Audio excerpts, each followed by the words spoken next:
Health ഇൻഷുറൻസിൻ്റെ claim reject ആയി.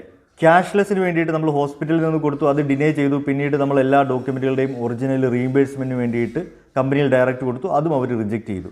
ഇങ്ങനെ കൊടുക്കുന്നതിന് മുമ്പ് നമ്മൾ ശ്രദ്ധിക്കേണ്ടുന്ന ഒരു കാര്യം, എല്ലാ ഡോക്യുമെൻറ്റുകളുടെയും ഒരു 3 സെറ്റ് കോപ്പി എടുത്ത് വെച്ചിട്ട് വേണം ഒറിജിനൽ നമ്മൾ കമ്പനിക്ക് കൊടുക്കാനായിട്ട്. ഇനി അവിടുന്ന് റിജക്റ്റ് ആയ ക്ലെയിം നമ്മൾ ഇനി എന്ത് ചെയ്യും എന്ന് ചോദിച്ചാൽ, ആദ്യം നമുക്ക് എല്ലാ കമ്പനിയിലും ഗ്രീവൻസ് റിഡ്രസൽ സെൽ എന്ന് പറയുന്ന ഒരു സംവിധാനം IRDയുടെ റെഗുലേഷൻ പ്രകാരം ഉണ്ട്. അവിടെ നമ്മൾ ആദ്യം പരാതി കൊടുക്കണം. 15 ദിവസം സമയമാണ് അവർക്ക് കൊടുക്കേണ്ടത്. 15 ദിവസത്തിനകത്ത് ഒരു റിപ്ലൈ ചെയ്തില്ല, ഇല്ലെങ്കിൽ റിജക്ഷൻ തന്നെ അവർ പിന്നെയും തരികയാണെന്നുണ്ടെങ്കിൽ നമുക്ക് ഉടനെ ഓംബുഡ്സ്മാനെ സമീപിക്കാം. ഓംബുഡ്സ്മാനെ സമീപിക്കുമ്പോൾ നമ്മൾ എടുത്തു വെച്ച കോപ്പിയിൽ, ക്ലിയർ ആയിട്ടുള്ള കോപ്പിയിൽ ഒരു സെറ്റ് കോപ്പി അവിടെ നമ്മൾ കൊടുക്കണം. അത് അവർക്ക് മനസ്സിലാവുന്ന രീതിയിൽ നല്ല അടുക്കി ചിട്ടയോട് കൂടിയിട്ട് കൊടുക്കുക.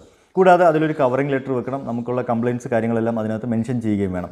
നമ്മൾ കൈയക്ഷരത്തിൽ എഴുതുകയാണെന്നുണ്ടെങ്കിൽ കൃത്യമായിട്ട് വായിക്കാൻ പറ്റുന്നതായിരിക്കണം. ഇല്ല എന്നുണ്ടെങ്കിൽ DTP എടുത്ത് കൊടുക്കുന്നത് തന്നെയാണ് നല്ലത്. ഞാൻ ഓംബുഡ്സ്മാൻ്റെ അഡ്രസ്സ് ഇവിടെ വീഡിയോയിൽ കൊടുക്കുന്നുണ്ട്. കൂടാതെ എൻ്റെ വാട്സപ്പ് ചാനലിൻ്റെ ലിങ്ക് കൂടി ഞാനിവിടെ ഷെയർ ചെയ്യുന്നുണ്ട്. അതിൽ വരികയാണെങ്കിൽ നിങ്ങൾക്ക് ഇതുപോലുള്ള ഡീറ്റെയിൽസ് കൃത്യമായിട്ട് മനസ്സിലാക്കാനായിട്ട് കഴിയും. ഓംബുഡ്സ്മാൻ എപ്പോഴും കസ്റ്റമറെ സപ്പോർട്ട് ചെയ്തുകൊണ്ടാണ് ഉണ്ടാവുക. ഒരു തരത്തിലും കസ്റ്റമർക്ക് സപ്പോർട്ടീവായിട്ട് നിൽക്കാൻ പറ്റാത്തൊരു സിറ്റുവേഷൻ ആണെങ്കിൽ മാത്രമാണ് അവിടെ നിന്നും റിജക്ഷൻ വരിക. ഇനി ഇങ്ങനെ ഓംബുഡ്സ്മാൻ്റെ ഭാഗത്തു നിന്ന് നമുക്ക് അനുകൂലമായ ഒരു വിധി ലഭിച്ചു കഴിഞ്ഞാൽ ഇമ്മീഡിയറ്റ് ആയിട്ട് നമ്മൾ കമ്പനിയെ കോൺടാക്ട് ചെയ്യുക. നമ്മുടെ റീഇംബേഴ്സ്മെൻറ്റ് എമൗണ്ട് നമുക്ക് കളക്ട് ചെയ്യാൻ വേണ്ടുന്ന നടപടികൾ അവരുടെ ഭാഗത്തുനിന്നും ദ്രുതഗതിയിൽ ഉണ്ടാവാൻ വേണ്ടിയിട്ട് അവരെ സമീപിക്കുക.